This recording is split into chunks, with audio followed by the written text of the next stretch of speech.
Okay. Well, good evening, everyone. It is great to have you all with us. My name is Sarah Pearson. I am the assistant conductor for the Symphony of Northwest Arkansas, and I am joined tonight with Terry Hicks. He is our choral music director for the SoNA Singers. Welcome, Terry. Good evening. How are you doing? I'm doing great. It is so great to be able to get together and talk about our upcoming concert coming up Yes. on December 7th. And I want to talk a little bit about that. So, if you're not familiar with our concerts in December for our patrons, on Saturday, December the 7th, we have two performances at 2 p.m. and then again at 7:30 p.m. And this is like our uh big concert of the year that is always sold out. I think the last time I heard from Ben last week that we're getting really close on ticket sales, so definitely something you want to get happening Yes. now for sure. But before we talk about the concert, I want to dive into talking a little bit about the season we're in. I cannot believe, Terry, that it is what, November, middle of November, Oh, headed into December. That's crazy. yeah. Thanksgiving is just around the corner, and we can already feel the concert looming beautifully. So you and the chorus have already been rehearsing, I'm sure, because we're doing several selections Yes. with the chorus. But before we talk about those, let's talk a little bit about, just the spirit of the season, right? Because we all feel it, right? And I think it makes Yes. escapism at its finest. So I want to start with, what is the best holiday present that you have ever received? Oh my gosh. Because it Well, makes me read them. I don't know, maybe like this is the I would have to say that the best Christmas present I ever received was actually just this past July. I'm a new grandfather. So, right, right. Oh, we should have had like brag photos, like. oh, it's so my grandson is really making this holiday season Mm. that much better. So So what is his milestones like right now? Is he sitting? I can't remember. It's been so yeah, he's I should know this. he's turning 4 months old next week, and so now he has full control of pushing up a little bit and looking around, and he's copying facial gestures and things like that. So it's really exciting to see him smile and start to laugh now. I love it. And the Christmas is so fun. I'm sure you have already bought presents, although we end up Oh yes. at that age, but And we already have his stocking, so we're all set now. that's wonderful. Oh my gosh. Yeah. I think kids make Christmas so much fun. You know, Exactly. yeah, Yep. it's just their wonder, their excitement for it. It's like waking up and like, what's gonna happen, right? So I love that. That's awesome. I remember you telling me about it and I forgot. So yeah.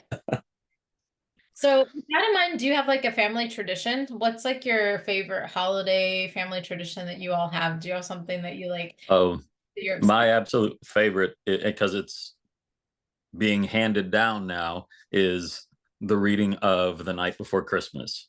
Ooh, So yeah, we would always sit around and read The Night Before Christmas, and then when the kids could read, then we would take turns on pages. So every Christmas Eve we would sing The Night Before Christmas, and as a family.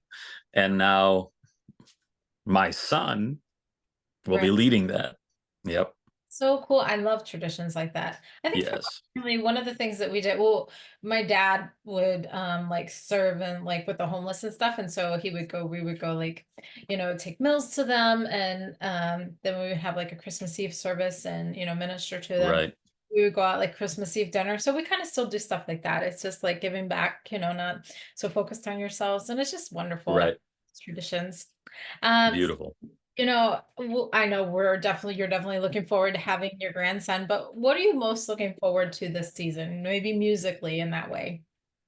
Um, at the high school, we are celebrating our 10th anniversary of something that we call Noel.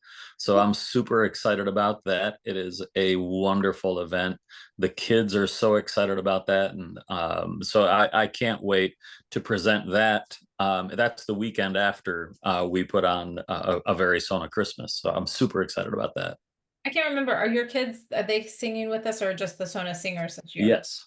Yeah. Yep. The chamber choir is singing. They're singing a song called "This Endless Night," and I'm super excited because they are going to stand on the front edge of the stage again, and they're going to have handbells. They'll be ringing handbells while they sing the song. So I love that. Bells are so really important. I'm the side note, but bells like really kind of reset you. They're like supposedly so good for your health system, but also for the musical side of things. yes. Let's talk just a little bit about maybe just a couple more memory things. What is your most favorite holiday memory as a child? I think I shared a little bit of mine, but what is something that you do? I mean, now as an adult, you should have that family tradition, but what is something your favorite memory? My favorite childhood holiday memory was packing up in the car with my brothers and my mom and driving over to my grandfather's house. And my grandmother and grandfather would have everyone gather, and we would have a meal together and exchange gifts, and we'd hear all the stories about when our aunts and uncles were little and all their shenanigans, and it just that joyful spirit of sharing and family and love. I love that. I think one of my, do you remember the slide decks? Like they would take, like pictures, but then Oh yes. like pictures they would put in like a reel and then we would Yes. click through them and show 'em. My family would do Oh that. yeah. Fun. I'm really, I guess, dating my how old I am at this point. But I mean, you look You back, and me both. look back at these things and those are so fun. I mean, my dad would like pop fresh popcorn on the stove and we would watch those like old family photos and it was like, Yep. I mean, so those are like memories that I have with that.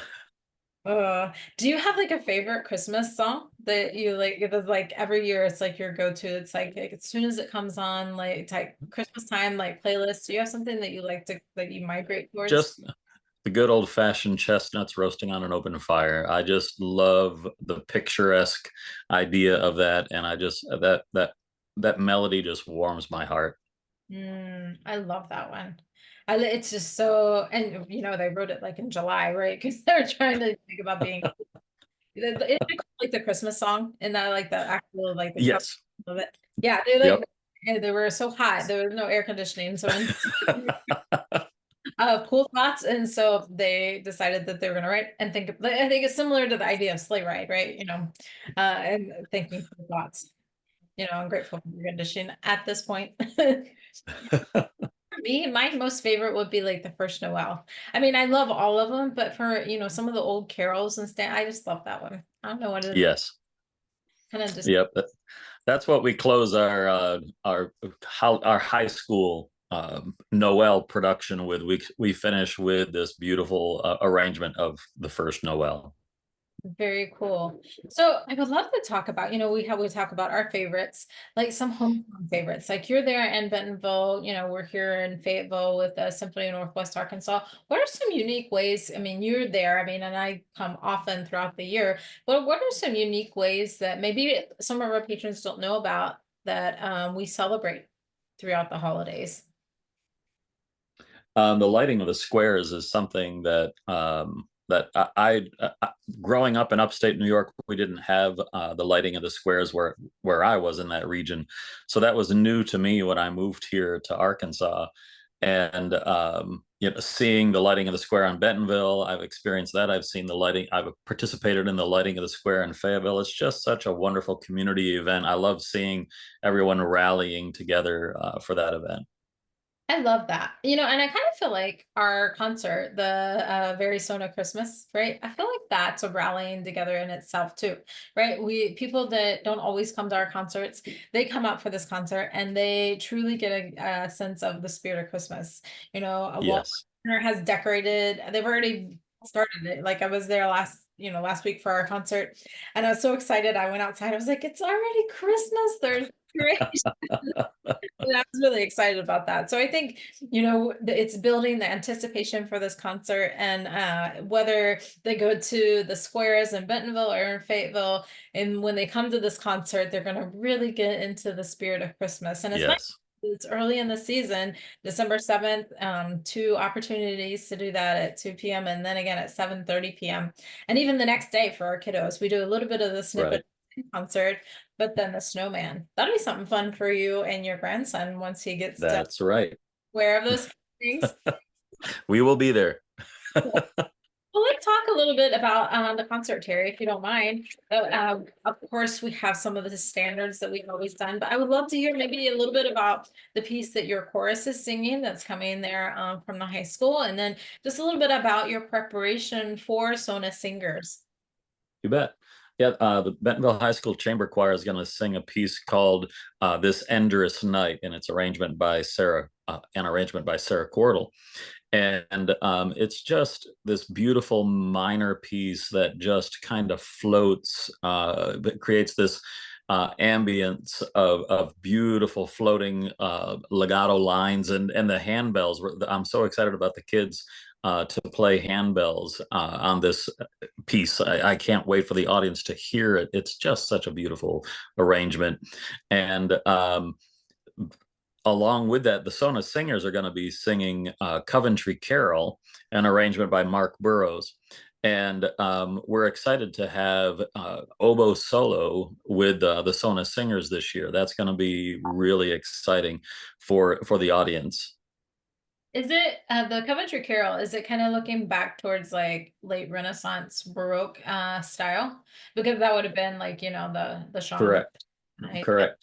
Yeah. He Mark Burrows did modernize parts of it, but not too much. I think it's a wonderful mixture. I love that. I love just that look back and how that we've been able to carry forward some of those traditions and through the music. I love that you're doing that. That's amazing. So when Yeah, this, the oboe. no, go ahead. I Sorry. was just gonna say that the oboe solo. It begins with the oboe solo, and it has this haunting quality to it that's just it's very reflective. So I love how he married this melody that he puts with the oboe and puts that together with the melody of Coventry Carol.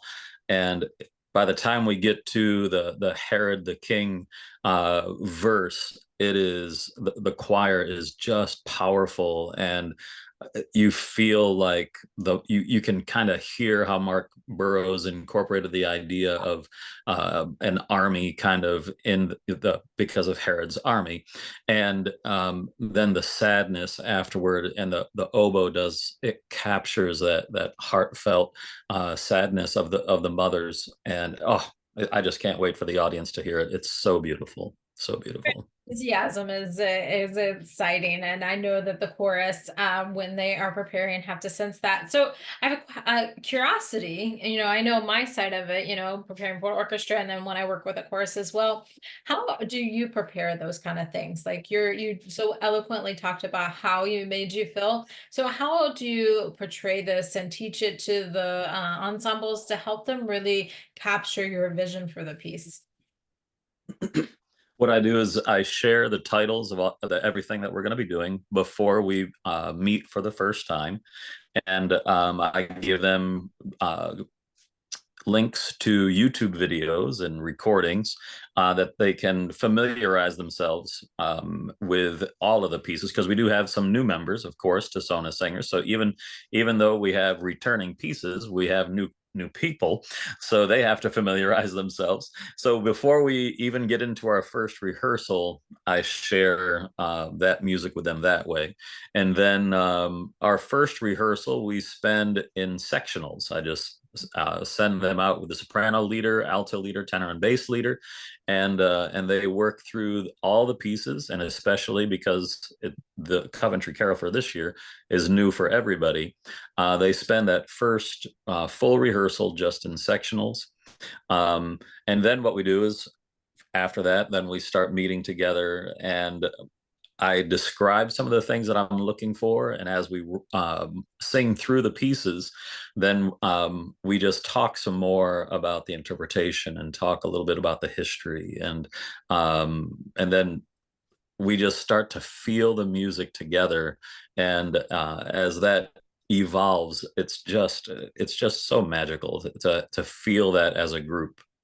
I think the buy-in is so important, and the fact that you're sold for it as a conductor, and to be able to share that with your musicians and that they invest themselves in that, it's so exciting. So when you are working with the chorus, you're often working alongside with Paul too. Do you want to talk about maybe a little bit about how this is uh, kind of a bittersweet concert also at the same time for you and the chorus? Yes. This is, I believe, if my numbers might be off, but I believe this is year 14 for me to be working with SoNA Symphony and Paul. And so with this being our last holiday pops concert together, it is very bittersweet. And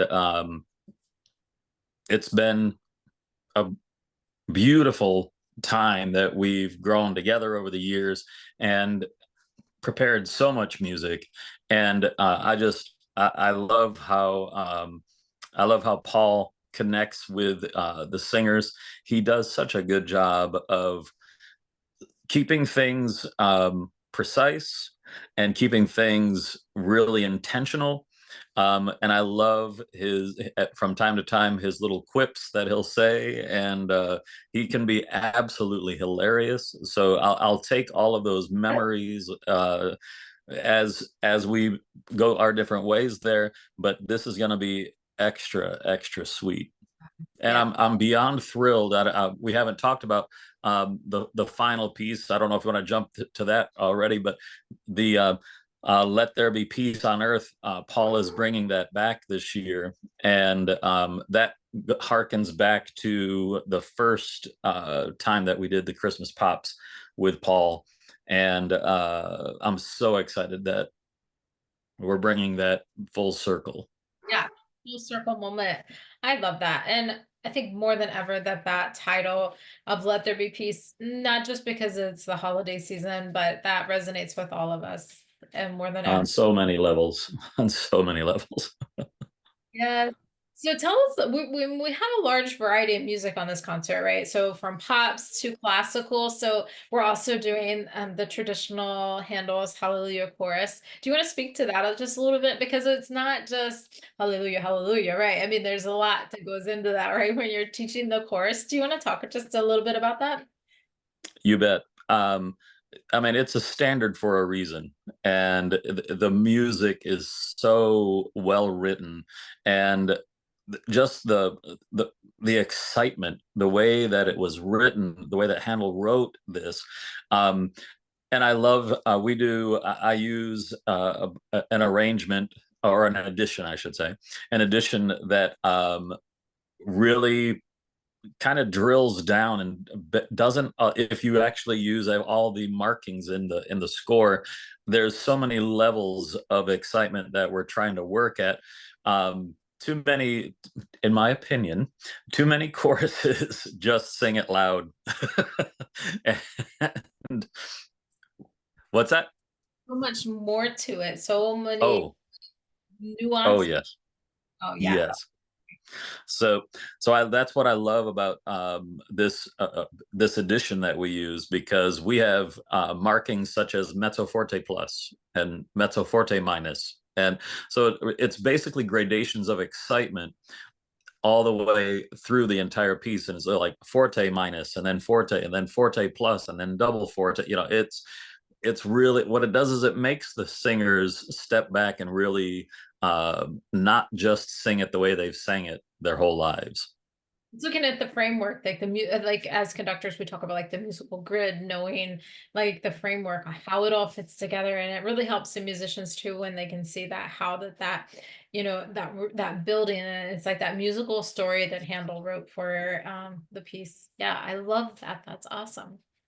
Well, we have lots on this program. I can't wait. Of course, we have I think our chorus that comes from the University of Arkansas that'll be there as well. I think correct. Are they singing with us this year? You have it? I Remember? don't believe so. I You- don't believe so. Yeah, I may have looked at it wrong, but I do know that we do have our guests, and I don't have their name yet, but our student winner for the concerto winner that'll be playing on this concert. I think it's a Mozart oboe concerto, so we're excited about featuring Yep. that. student, and of course the Symphony of Northwest Arkansas. I think it's just going to be a fabulous weekend from the Yes. orchestra, and truly something for everyone. And then of course we have on Sunday afternoon at on December 8th at 2 p.m. we have the Snowman and a couple of snippets from what we had the day before. We'll have on that program as well for our kiddos. Do you have anything else that you would like to add, Terry, to encourage everyone as they're making their way to prepare for this concert? I just think that this concert is one of the best ways to kick off your holiday season. Just as you mentioned, this the coming together of as a community feel, and I love that we start our concert with "O Come." Oh, oh, come all you faithful. um, I just think that is the perfect way to begin this, and it's so reverent and so beautiful and so exciting. And I just love how it arches all the way to "Let There Be Peace on Earth." I just think it's the perfect way for someone to begin the holiday season. I love that you mentioned that, and there's really truly something for everyone. Whether you love the pops or the classics or a chorus works, there's really something for everyone, and we couldn't be more thrilled. And we can't forget the sing along. We got to have the sing along. That Great privilege of conducting that one this year. I'm so excited to be able to record yes, that one, and it's a new one, a new little bit of a new arrangement on it, so it should be a yeah, lot. yeah. That'll be a thrill. I'm super excited about that. Well, Terry, thank you so much for joining me today. And for our patrons, we are so excited to be able to perform such beautiful music here soon. And we're grateful to have supportive community there in Northwest Arkansas that allows us to do so. We welcome Yes. to donate. There will be a link here below at the end of the video if you'd like to support and continue to bring superb music to life across Northwest Arkansas. And again, thank you so much, Terry. And I can't wait to see you and everyone else here in just a few weeks, right after Thanksgiving. You bet. And I'll have those pictures of Ian for you. Love it. I can't wait. I'm so excited. What a fun holiday season for you and your family. So, from myself and Terry, we want to wish all of you that are watching this a wonderful holiday season. And we can't wait to see you on December 7th and 8th with the Symphony of Northwest Arkansas. Thank you, everybody. Yes. Good night.